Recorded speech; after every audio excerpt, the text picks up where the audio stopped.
નમસ્તે મિત્રો, આજે આપણે પ્રાચીન ભારતના ઇતિહાસના ભાગ 12માં સિંધુ ખીણ સંસ્કૃતિ ઉપર 50 જેટલા મહત્વના પ્રશ્નોની વિગતવાર ચર્ચા કરશું.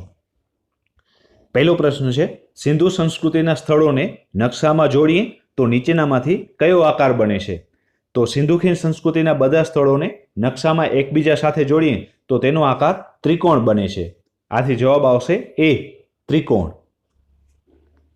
બીજો પ્રશ્ન છે, સિંધુ ખીણ સંસ્કૃતિનું સૌથી પશ્ચિમ દિશાએ કયું સ્થળ આવેલું છે? તો સુક્તા ગેન્ડોર એ સૌથી પશ્ચિમ દિશાએ આવેલું સ્થળ છે, જે પાકિસ્તાનના બલુચિસ્તાન વિસ્તારમાં આવેલું છે. અને સુક્તા ગેન્ડોર એ દાસ્ક નદીના કિનારે આવેલું છે. આથી જવાબ આવશે સી, સુક્તા ગેન્ડોર.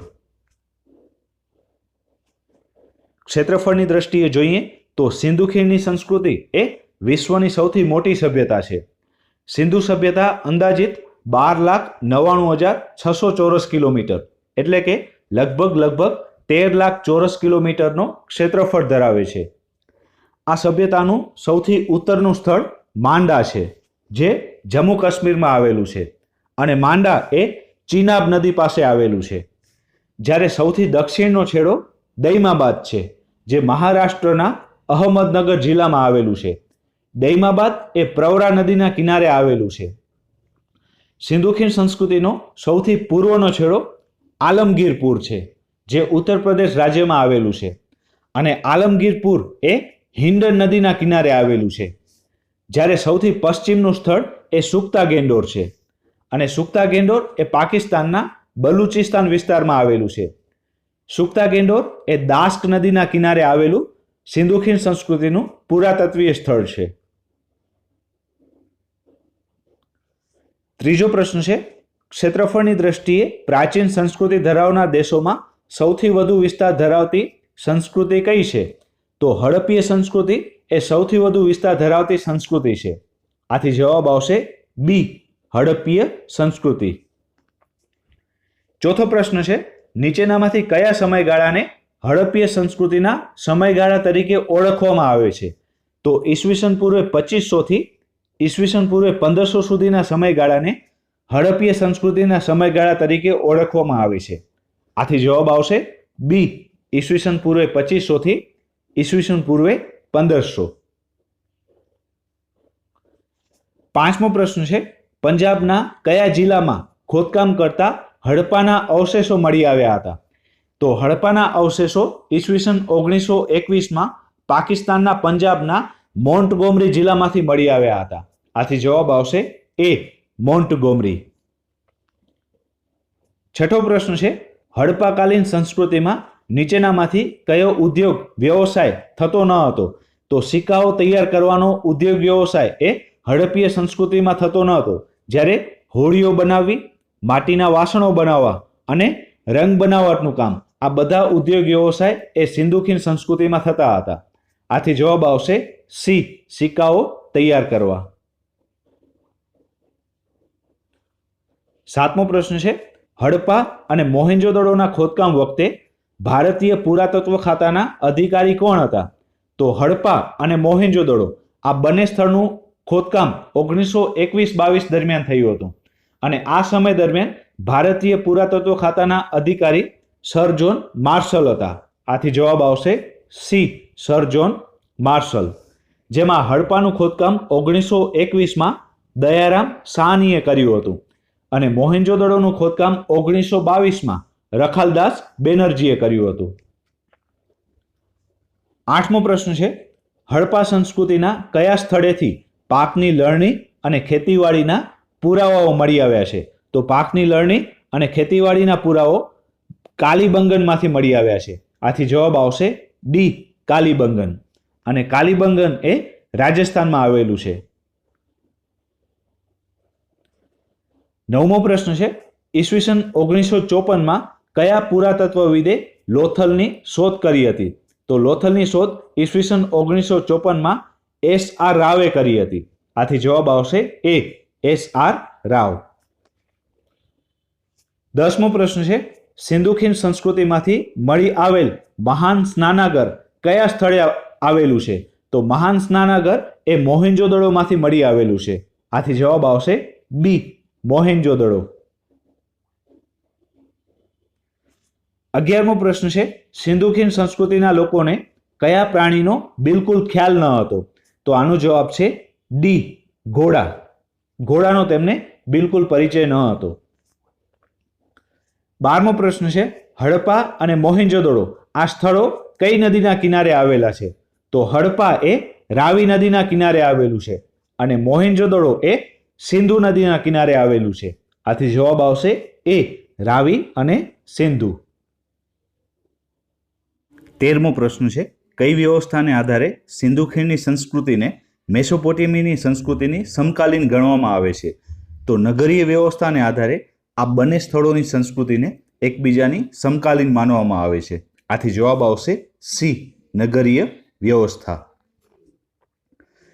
14મો પ્રશ્ન છે, મેસોપોટેમિયાની પ્રાચીન સંસ્કૃતિમાંથી મળેલ પુરાવાઓમાં મેલુહાનું વર્ણન આવે છે.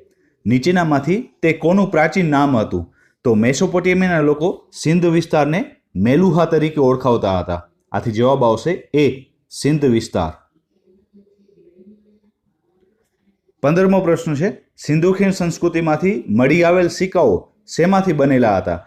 તો સિંધુ ખીણ સંસ્કૃતિમાંથી મળી આવેલ સિક્કાઓ શેલખડીમાંથી બનેલા હતા. આથી જવાબ આવશે સી, શેલખડી.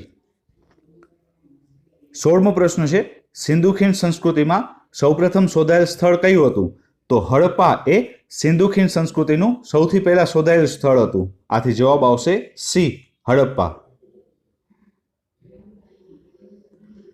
17મો પ્રશ્ન છે, સિંધુ ખીણ સંસ્કૃતિનું શોધી કાઢવામાં આવેલું ગુજરાતનું સૌથી પ્રથમ સ્થળ કયું હતું? તો રંગપુર એ ગુજરાતનું પ્રથમ પુરાતત્વીય સ્થળ છે કે જ્યાંથી સિંધુ ખીણ સંસ્કૃતિના સૌપ્રથમ અવશેષો મળી આવ્યા હતા. આથી જવાબ આવશે સી, રંગપુર.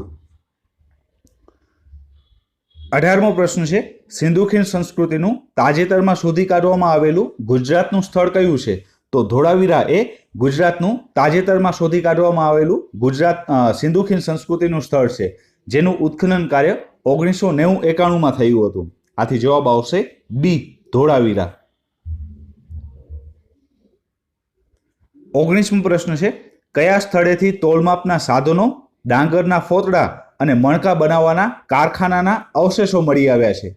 તો ઉપરના બધા અવશેષો લોથલમાંથી મળી આવેલા છે. આથી જવાબ આવશે ડી, લોથલ.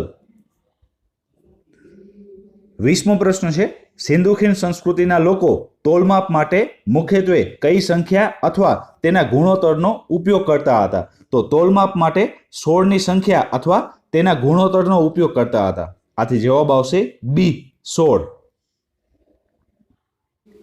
21મો પ્રશ્ન છે, સિંધુ ખીણ સંસ્કૃતિમાં મુખ્યત્વે કયો વર્ગ શાસન ચલાવતો હોવાનું મનાય છે? તો વ્યાપારીઓ સિંધુ ખીણ સંસ્કૃતિના સમય દરમિયાન શાસન ચલાવતા હશે એવું માનવામાં આવે છે. આથી જવાબ આવશે બી, વ્યાપારીઓ.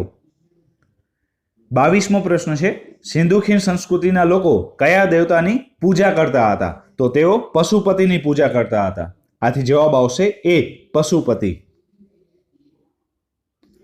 23મો પ્રશ્ન છે, સિંધુ ખીણ સંસ્કૃતિના લોકોનો મુખ્ય આહાર શું હતો? તો તેમનો મુખ્ય આહાર ઘઉં હતો. આથી જવાબ આવશે સી, ઘઉં. 24મો પ્રશ્ન છે, સિંધુ ખીણની સંસ્કૃતિના લોકોની અતિ પ્રિય રમત કઈ હતી? તો તેઓ મોટાભાગે જુગાર રમતા હતા. આથી જુગાર એ તેમની અતિ પ્રિય રમત હતી. આથી જવાબ આવશે સી, જુગાર. 25મો પ્રશ્ન છે, સિંધુ ખીણની સંસ્કૃતિ શોધાઈ ન હતી ત્યાં સુધી ભારતીય સંસ્કૃતિની શરૂઆત કઈ સંસ્કૃતિથી થતી હતી?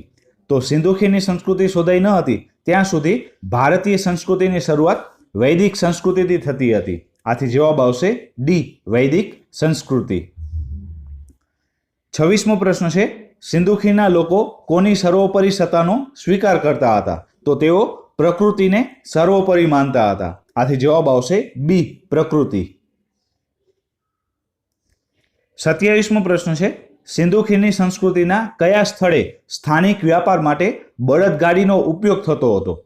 તો લોથલમાં સ્થાનિક વ્યાપાર માટે બળદગાડીનો ઉપયોગ કરવામાં આવતો હતો એવા અવશેષો મળેલા છે. આથી જવાબ આવશે બી, લોથલ. 28મો પ્રશ્ન છે, સિંધુ ખીણ સંસ્કૃતિમાંથી શોધાયેલ કઈ બાબત તેને તેની સમકાલીન અન્ય સંસ્કૃતિઓથી અલગ પાડે છે? તો ગટર વ્યવસ્થા અથવા ગટર યોજના એ સિંધુ ખીણ સંસ્કૃતિની આગવી વિશેષતા હતી અને મોહેન્જોદડોની ગટર વ્યવસ્થાને ઉત્તમ માનવામાં આવે છે. અને બીજે આવી ગટર વ્યવસ્થા માત્ર ભૂમધ્ય સમુદ્રમાં આવેલ ક્રીટ ટાપુ ઉપર જ જોવા મળતી હતી. આમ ગટર વ્યવસ્થાને આધારે સિંધુ સંસ્કૃતિ અન્ય સંસ્કૃતિઓથી અલગ પડતી હતી. આથી જવાબ આવશે સી, ગટર વ્યવસ્થા. 29મો પ્રશ્ન છે, સિંધુ ખીણની સંસ્કૃતિને આર્યકાલીન સંસ્કૃતિ સાથી ગણવામાં આવે છે કારણ કે સિંધુ ખીણની સંસ્કૃતિ એ નગરીય સંસ્કૃતિ હતી.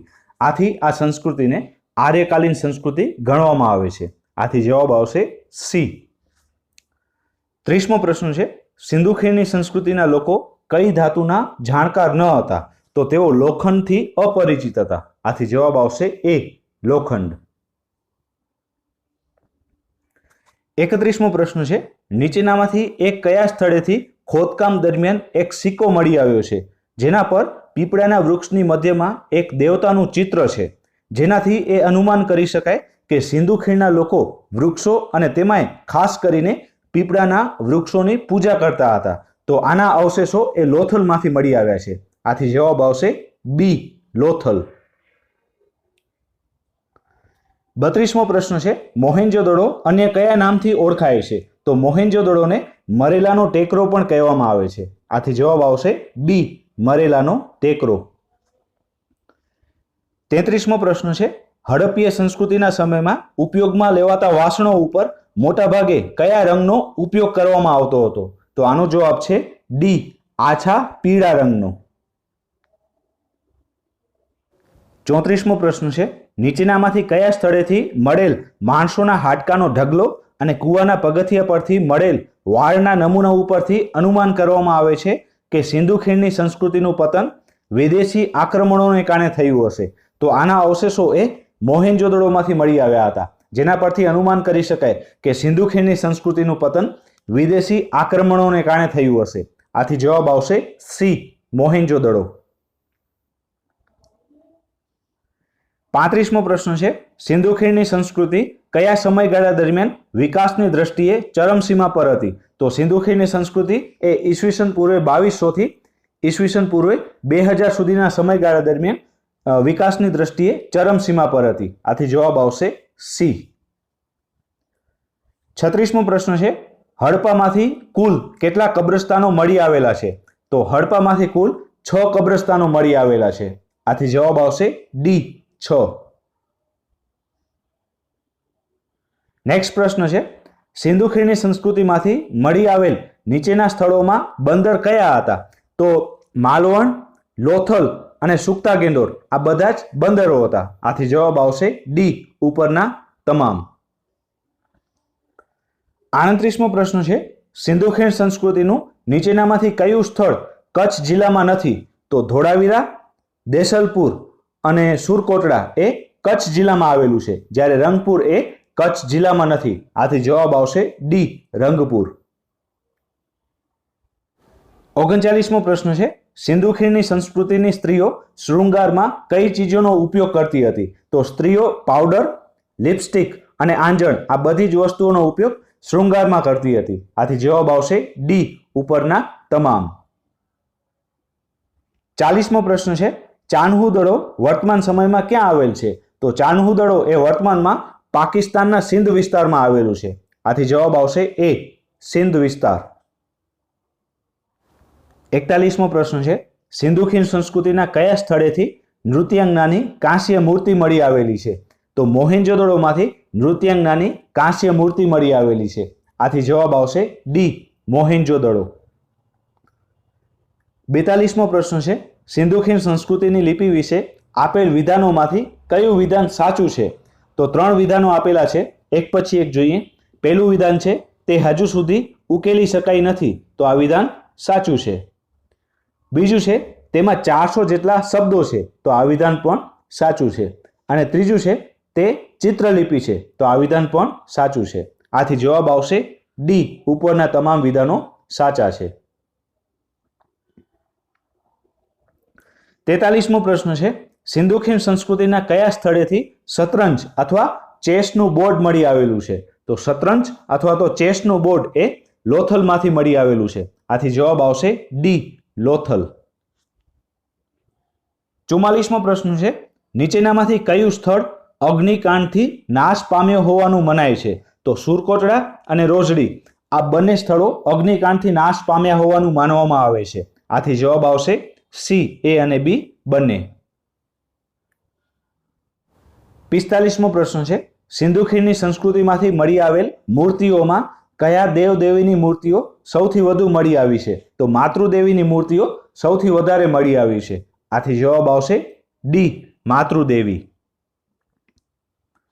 46મો પ્રશ્ન છે, હડપ્પા સંસ્કૃતિનું કયું સ્થળ વર્તમાન સમયમાં ઈરાનની સરહદની નજીક આવેલું છે? તો સુક્તા ગેંડોર એ પાકિસ્તાનના બલુચિસ્તાન વિસ્તારમાં આવેલું છે અને બલુચિસ્તાન એ ઈરાનની સરહદની નજીક છે. આથી જવાબ આવશે ડી, સુક્તા ગેંડોર. 47મો પ્રશ્ન છે, નીચે આપેલ સિંધુ ખીણ સંસ્કૃતિનું કયું સ્થળ સુરત જિલ્લાની તાપી નદીના કિનારેથી મળી આવેલું છે?